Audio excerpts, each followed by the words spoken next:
I feel like there's a misunderstanding that YouTubers just get all sorts of free clothing and free things, and I can tell you from my personal experience that is definitely not the case for me. Welcome to my channel. My name is James and I like clothes and well-made things, and today I wanted to go over my buying process, the things that I kind of look into when it comes to purchasing new products. And I'll be honest, there are days where I definitely don't follow all these things, but I try to do my best. That way I continue to buy things that are going to elevate my personal style and my wardrobe. But let's get into it.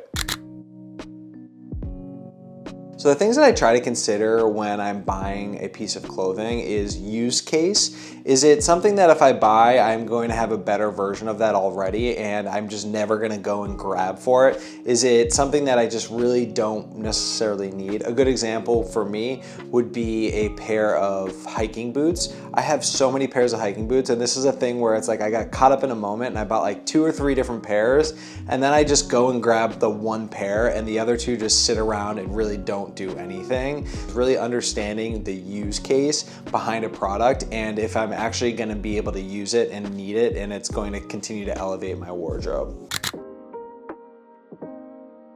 Will it add to my wardrobe? Is it something that I'm buying that will kind of elevate my personal style and get me to where I want to be? Obviously, there are going to be times where you just need to get something, but when I'm investing in a product, I definitely want to focus on is this the product for me? Is this the best version of the product that I want?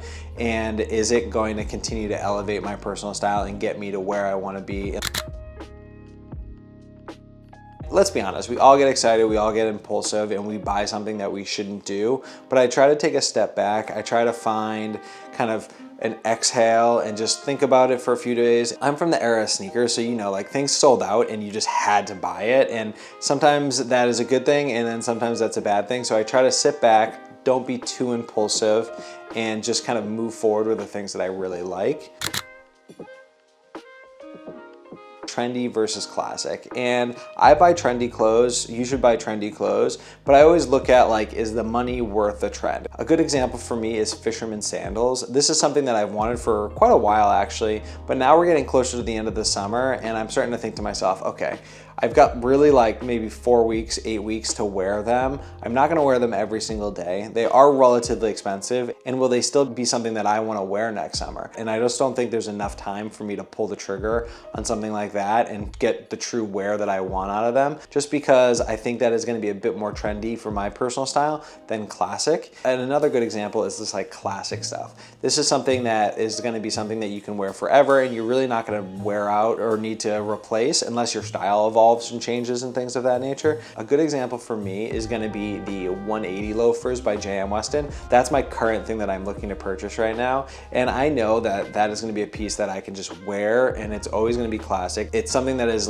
known but also a little bit more understated. It doesn't necessarily matter the season that you're buying it. It's always going to be something that you can just wear.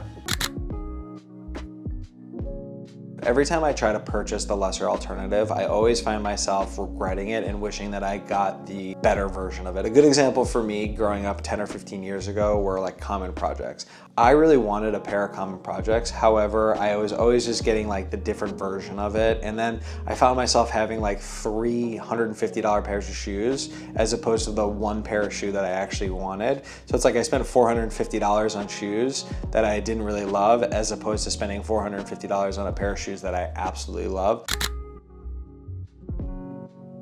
And then I have little rules that I try to follow when it comes to purchasing things. For me, it's a one in, one out mentality. I don't want to have a million pieces of clothing that I just never wear. I'm very good at getting rid of stuff. And that is also a big thing for me too, is I'm not sentimental to my clothing. There are things that I have purchased that have a lot of sentimental value to them. I try to buy artwork, or I'm a pen person. I try to buy things like that I know I'm never gonna get rid of. I don't wanna be sentimental to a piece of clothing that just doesn't really do anything for me. Obviously your wedding suit or your, a situation like that is a very different situation. I just don't find that something that is useful for me. So if I bought a $200 pair of shoes or a $500 pair of shoes and I can resell them for $150 or $350. I don't look at it from the standpoint of saying I just lost $150 or I lost $250. I don't want to wear those shoes anymore, so I'm not going to hold on to them. I've already looked at it as that money is spent, and this money is the thing that I can go towards to another piece that will give me the joy and give me the happiness that I want. At that point, it's just a piece of clothing that I need to get rid of in order to get something that I truly want. So obviously I stated the fact that I want a pair of JM Weston 180 loafers, but to be honest with you, I do not have $1,000 to spend on a pair of loafers. However, there are things that I can do to kind of help offset the cost. And like I was saying, I do have that one in, one out mentality. When I think about buying something, I go into my closet and I think about like, what is something that is not really my personal aesthetic? Has my body changed? Is it fit me properly anymore? Are there things that I don't really wear anymore? Or is this like not exciting to me anymore? My Oak Street Bootmakers loafers. I really love those loafers. The black horse bit is amazing. They're really, really pretty loafer. However, I bought them pre-owned from a buddy of mine and they were slightly too small. And because I've been running so much, my feet have actually gotten a little bit wider and a little bit bigger. So like I physically can't wear them anymore. I put them on for like 15 minutes and they're just so uncomfortable. That is something that I look at and I'm like, okay, well I can take that loafer. It's a loafer that I already have. Doesn't fit me all that well, I can sell it. Maybe I get $200 for it on eBay, but that gives me $200 to go towards my loafers that I really, really want.